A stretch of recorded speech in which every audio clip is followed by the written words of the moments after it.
अमीर जमा है अहबाब दर्द दिल कह ले, फिर इल्तिफात दिले दोस्तां रहे न रहे। एक दो ज़ख्म नहीं सारा बदन है छलनी, दर्द बेचारा परेशान है कहाँ से उठे। एक ऐसी अजीम शख्सियत जिसने अपनी ज़िंदगी के तकरीबन 25-30 साल मज़ाहिर-उल-उलूम के लिए वक़्फ़ फरमाए।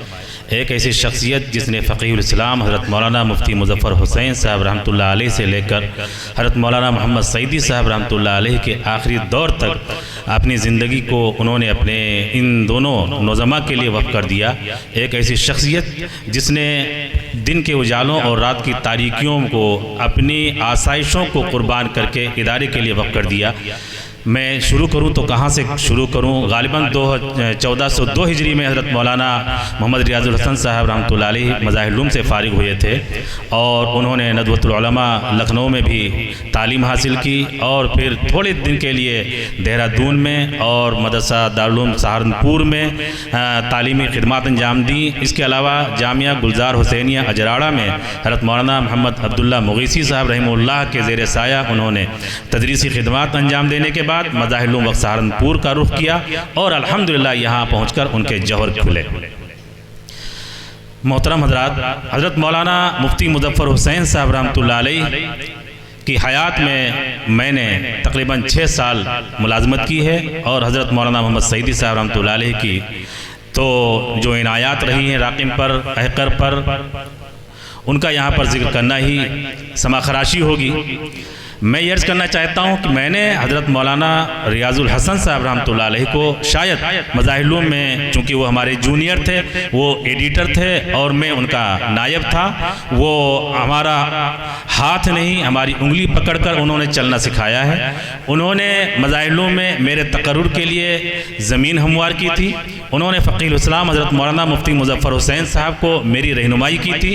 उन्होंने आइना मज़ाहिर-उल-उलूम के लिए मेरी तरबियत की थी और उन्होंने मुझसे एक वक्त में ये भी फरमाया कि कोई भी अड़चन हो, कोई भी दिक्कत हो और तुम, चूँकि मैं हज़रत मुफ्ती मुज़फ़्फ़र हुसैन साहब रहमतुल्लाह अलैह से कुछ भी नहीं बोल पाता था, कुछ भी नहीं कह पाता था, वो इतनी अजीम शख्सियत थे, वहाँ पर हमारी बोलती बंद हो जाती थी।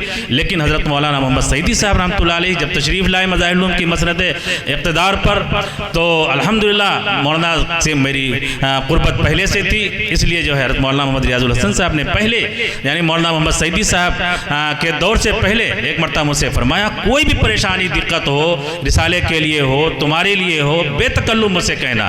मैं आपको यकीन दिलाता हूँ, सही कह रहा हूँ, हज़रत मौलाना मुफ्ती मुज़फ़्फ़र हुसैन साहब रहमतुल्लाह अलैह इदारे के ताल्लुक़ से कोई भी ऐसा फैसला नहीं होता था जिसमें हज़रत मौलाना मोहम्मद रियाजुल हसन साहब से मशवरा न लेते हों। मदरसे की मजलिस शूरा के अरकान, यहाँ पर हज़रत मौलाना हज़रत हाफिज़ हुसैन साहब यहाँ पर बैठे हुए थे, वो उन्होंने प्रोग्राम किया अपने बुढ़िया में और 50-60 हज़ार का मजमा, आपको सुन के हैरत होगी, 50-60 हज़ार का मजमा था और उसके करता धरता दाई खुद ये पीर जी बुढ़िया वाले थे। पयाम इंसानियत का प्लेटफार्म था, मौलाना मोहम्मद रियाजुल हसन साहब उसके अनाउंसर थे और मौलाना रियाजुल हसन साहब ने वहाँ चूँकि बहुत सारे बड़े बड़े गैर मुस्लिम सियासतदान और महंत और क्या क्या अलकाब होते हैं, वो लोग सब आए हुए थे। तो हज़रत मौलाना मोहम्मद रियाजुल हसन साहब ने एक साहब को जो बड़े पुजारी थे उनको उनकी शाया निशान ऐसे अलकाब से, ऐसे आदाब से उन्होंने स्टेज पर मदऊ किया कि वो प्रोग्राम के शुरू में ही अशास कर रहे थे और बार बार प्रोग्राम किस मौजू पर है उस मौजू को भूल करके मौलाना मोहम्मद रियाजुल हसन साहब की जो है इनाउंसरी की तारीफ कर रहे थे और ये भी कह रहे थे कि मौलाना आपने हमें बुलाने के लिए हिंदी, खालिस पेवर हिंदी में, यानी संस्कृत ज़ुबान में आपने जिन अल्फाज का इस्तेमाल किया है ये मैंने नहीं पढ़े हैं, मैंने नहीं सुने। बैक वक्त अरबी, उर्दू, फारसी, अंग्रेज़ी, हिंदी, ये ज़ुबानें तो मौलाना बिल्कुल ऐसे बोलते थे जैसे लगता था इन्हीं ज़ुबानों में मौलाना परवान चढ़े, इन्हीं ज़ुबानों में मौलाना पैदा हुए हैं। यहाँ पर सब हज़रात बैठे हुए हैं, सारे अहले इल्म हैं। मज़ाहिर-उल-उलूम सहारनपुर में बिहार और बंगाल के तलबा की एक बड़ी तादाद रहती है। आपको सुन के हैरत होगी, मौलाना पढ़ाते पढ़ाते और बंगाली और बिहारी तलबा के साथ में रहते रहते उन्होंने बंगाली ज़ुबान इतनी शानदार बोलनी शुरू कर दी थी। बहुत से बंगाली तलबा को मैंने खुद सुना ये कहते हुए कि मौलाना हमारे बंगाल के हैं।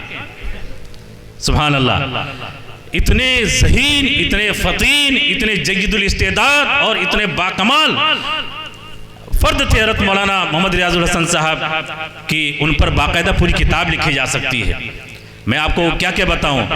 एक मरतबा मौलाना को इदारिया, हाँ मौलाना जब इदारिया लिखते थे तो बैक वक्त उनके पास दैनिक जागरण, अमर उजाला और उर्दू के 2-3 अखबार जो शबीर शाद और शाही ज़ुबैरी साहब जिसके वो हैं ये, और ख़ास तौर पर ये जो हसन मियाँ हैं, अजीज़ुल हिंद और पांचजन्य, जनसत्ता, ये तमाम के तमाम अखबारात मौलाना मंगवाते थे, इनको पढ़ते थे, ख़ास तौर पर इनके एडिटोरियल को पढ़ते थे और फिर सबका लुबे लुबाब अपने इदारिये में लिखते थे।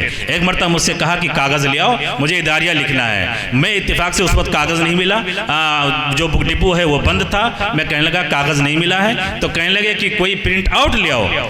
तो प्रिंट आउट जो हमारे मौलाना मोहम्मद आरिफ साहब यहाँ पर बैठे हुए हैं, इन्होंने भी कंजूसी और माशा बुखल का एक रिकॉर्ड कायम किया है। ये करते क्या है, प्रिंट आउट एक तरफ निकलता है ना, तो दोबारा फिर जब कभी ज़रूरत पड़ती तो पीछे वाला जो हिस्सा बच जाता है उस पर भी प्रिंट आउट निकाल देते हैं। कमाल की बात ये, इत्तेफाक की बात ये है कि कोई अच्छा कागज़ नहीं मिला। मौलाना कहने लगे चलो ये प्रिंट आउट ही दे दो। आपको सुन के हैरत होगी, दोनों लाइनों के बीच में थोड़ा सा गैप होता है। मौलाना ने बारीक रस्मुल खत से उन्हीं दरमियान बैन सुतूर उसको अरबी में बोलते हैं, लाइनों के दरमियान में जो हिस्सा होता है उस हिस्से पर मौलाना ने इदारिया लिखा और फिर कातिब मोहम्मद तैयब साहब के हवाले, मौलाना मोहम्मद आरिफ साहब के हवाले किया। ऐसे अजीब आदमी थे। मैंने अपने मजमून में लिखा भी है और यहाँ पर आप हज़रात जमा है, बताना भी चाहता हूँ। इतने किफ़ाया शियार मैंने अपनी ज़िंदगी में या तो मौलाना इनामुर रहमान थानवी को देखा है या दूसरे नंबर पर मौलाना मोहम्मद रियाजुल हसन साहब को देखा है। मौलाना इनामुर रहमान थानवी का तो यहाँ पर मौजू नहीं है। मौलाना रियाजुल हसन साहब की बात बताता हूँ। मुझे 1994 में लेकर के दिल्ली पहुँचे और कहा कि मैं पढ़ता था मिशकात शरीफ, मेरा साल था यानी मौकूफ़ अलैह का, और मुझे लेके पहुँचे दिल्ली और कहने लगे चलो मैं तुमको रास्ता दिखा करके रास्ता सुझा के आता हूँ। तालिब इल्मी के ज़माने से उन्होंने मेरी तरबियत और ट्रेनिंग शुरू कर दी थी। खैर मैं गया मौलाना के साथ में। पैसेंजर उस ज़माने की बहुत ख़राब हुआ करती थी, वहाँ पर सीटें नहीं होती थी बल्कि लकड़ी के फट्टे हुआ करते थे। अब तो बड़ी शानदार पैसेंजर हो गई हैं। खैर मुझे दिल्ली से, पुरानी दिल्ली से पैदल लेके गए गोंदनी वाली मस्जिद में। मौलाना के भाई रहते थे, मौलाना इफ्तिखारुल हसन साहब, अल्लाह उनकी कब्र को नूर से मुनव्वर फरमाए। वहाँ पर 2-4 मिनट रुके और फिर मौलाना मुझे प्रेस में लेके गए। ज़ैनुल आबदीन लाल कुएं में उनका प्रेस था और ऊपर जो है नेगेटिव बनते थे। और फिर मैंने कहा मौलाना मुझे बहुत शदीद भूख लग रही है। मैं बहुत कम सिन था और मेरे ख्याल से 17-18 साल की उम्र थी। मैं कहा मौलाना मुझे बहुत भूख लग रही है। कहने लगे अभी चलते हैं। आपको सुन के हैरत होगी, मौलाना मुझे दिल्ली में बाब अब्दुल्ला की तरफ सामने बिल्कुल पेड़ के नीचे यासीन होटल में लेके गए। कहने लगे क्या खाओगे? मैंने कहा बिरयानी खाऊंगा। तो मौलाना ने एक बिरयानी का ऑर्डर दिया और कहा कि बिरयानी में किनारे थोड़ी सी तरी डाल देना। मैं कहने लगा आप क्या खाएंगे? तो कहने लगे कि एक रोटी भी लेते आना। चुनांचे आपको सुन के हैरत होगी, मौलाना ने उस तरी में, जिसको बिरयानी ने भी पी लिया था, बिरयानी कहाँ आवाज़ आने वाली है, उस तरी में मौलाना ने एक रोटी, सिर्फ एक रोटी जो है लगा के खाई और मुझसे कहने लगे मौलाना ये मदरसे के पैसे हैं और मैं नहीं चाहता कि मदरसा ज़ेरे बार हो। पैदल गए थे, पैदल आए, दिल्ली में रक्षा नहीं किया और मुझसे हमेशा इस बात की ताकीद करते रहे कि फजूल खर्ची नहीं करना, मदरसे के काम की उमूर मदरसा में जो है फजूल खर्ची कतई नहीं करना, किफ़ायत शारी कर लो, बर्दाश्त कर लो। और बस मेरे पास पर्चा आ गया है बहरहाल। अच्छा हाँ, बहुत बढ़िया बात बताइए। मैं अर्ज़ कर रहा हूँ कि फ़क़ीहुल इस्लाम हज़रत मौलाना मुफ्ती मुज़फ़्फ़र हुसैन साहब रहमतुल्लाह अलैह के ज़माने में मैं हज़रत मुफ्ती साहब से इस अंदाज़ पे जैसे हज़रत मौलाना मोहम्मद सईदी साहब रहमतुल्लाह अलैह के साथ में बोल लिया करता था, बिल्कुल हिम्मत नहीं पड़ती थी। हुआ ये कि रिसाला का जो टाइटल होता है वो 4 कलर का होता है और वो अलग रंगीन प्रेस में छपता है, और रिसाले का जो अंदर का हिस्सा होता है वो काला ब्लैक एंड वाइट छपता है, वो दूसरे प्रेस सादा प्रेस में छपता है। तो दोनों टाइटल और रिसाला एक साथ में एक तादाद में कभी छप ही नहीं सकते। कभी ऐसा होता है कि कुछ शुरू के जो कागजात होते हैं वो ख़राब हो जाते हैं, इसलिए टाइटल जो छपा एक मरतबा, तो उस वक्त रिसाला छपता था 1000, बाद में तो काफ़ी छपना शुरू हो गया, तो टाइटल छपा 1000 और जो रिसाले छपे वो छपे 980। अब 20 टाइटल तकरीबन बच गए। तो मौलाना का हुक्म यह था कि ये जो टाइटल बचते हैं ये 3-3.5 रुपये का एक टाइटल पड़ता है, इनको ज़ाय नहीं करना है। गौर से आप ज़रा सुन लेना, इनको ज़ाय नहीं करना है, बल्कि अगली बार जब कभी टाइटल कम पड़ जाए तो उसमें हम लगा देंगे, मदरसा जो है मदरसे का नुकसान नहीं होगा। कितनी किफ़ायत शायरी। हुआ ये कि हमने मदरसा मज़ाहिर उलूम का एक क्या नाम है प्रोफाइल बनाई और उसमें कुल तलबा सन 1415 हिजरी था गालिबन, कुल तलबा और फलां तलबा, इतने तलबा, दौर हदीस शरीफ के तलबा, कुल फारिगीन वगैरह, उसमें ये सब लिखा हुआ था। तो उसी में जो है तलबा दौरा हदीस शरीफ की जो तादाद लिखी हुई थी वो 270 लिखी हुई थी। और मौलाना ने जो टाइटल बच गए 20-30 टाइटल, उनको जो है हमने शव्वाल में लगा दिया। शव्वाल में तलबा की तादाद 300 पार हो गई।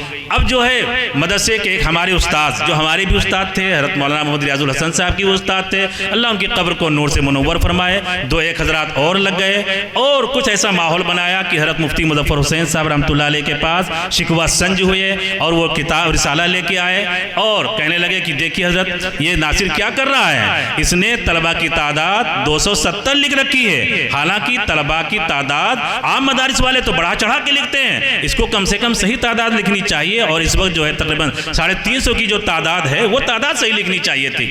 हज़रत मुफ्ती मुज़फ़्फ़र हुसैन साहब रहमतुल्लाह अलैह, अल्लाह ताला उनको जज़ाए खैर अता फरमाए, उनकी कब्र को नूर से मुनव्वर फरमाए। बड़े जहाँ दीदा, बहुत ही दूरंदेश, बहुत ही कमगो शख्सियत थे। उन्होंने खुद कुछ नहीं फरमाया और उन लोगों को तहफ़्फ़ुज़ में बिठाया और मुझे बुलाया और कहने लगे कि हम नासिर ये जो है हज़रात पूछ रहे हैं कि ये आपने तादाद इतनी कम क्यों लिखी है तलबा दौरा हदीस शरीफ की। मैं यकीन जानिए मैं मुफ्ती साहब के सामने कोई जवाब ही नहीं दे पा रहा था। तो मैंने कहा हज़रत ये जवाब तो मौलाना रियाजुल हसन साहब देंगे। मौलाना रियाजुल हसन साहब को पता भी नहीं है कि हो क्या रहा है। कहने लगे मौलाना को बुलाओ। चुनांचे मैं खुद गया और इतनी देर में मौलाना को पूरी बात बताई कि हज़रत आपके हुक्म पर मैंने ये अमल किया। वो 20-30 रिसाले, उनमें से कोई टाइटल वाला रिसाला इन लोगों के पास पहुंच गया, इसलिए जो है हमारी शिकायत लग गई है।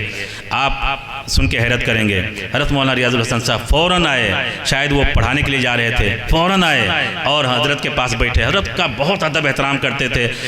चुनांचे बैठ गए और कहने लगे जी मैं क्या मसला है। तो एक मरहूम उस्ताद ने पूरी बात बताई, नाम नहीं लूँगा। तो हज़रत ने फरमाया कि मौलाना रियाजुल हसन साहब ने फरमाया कि ये रिसाला आप तक पहुँचा कैसे, ये रिसाला आप तक पहुँचा कैसे।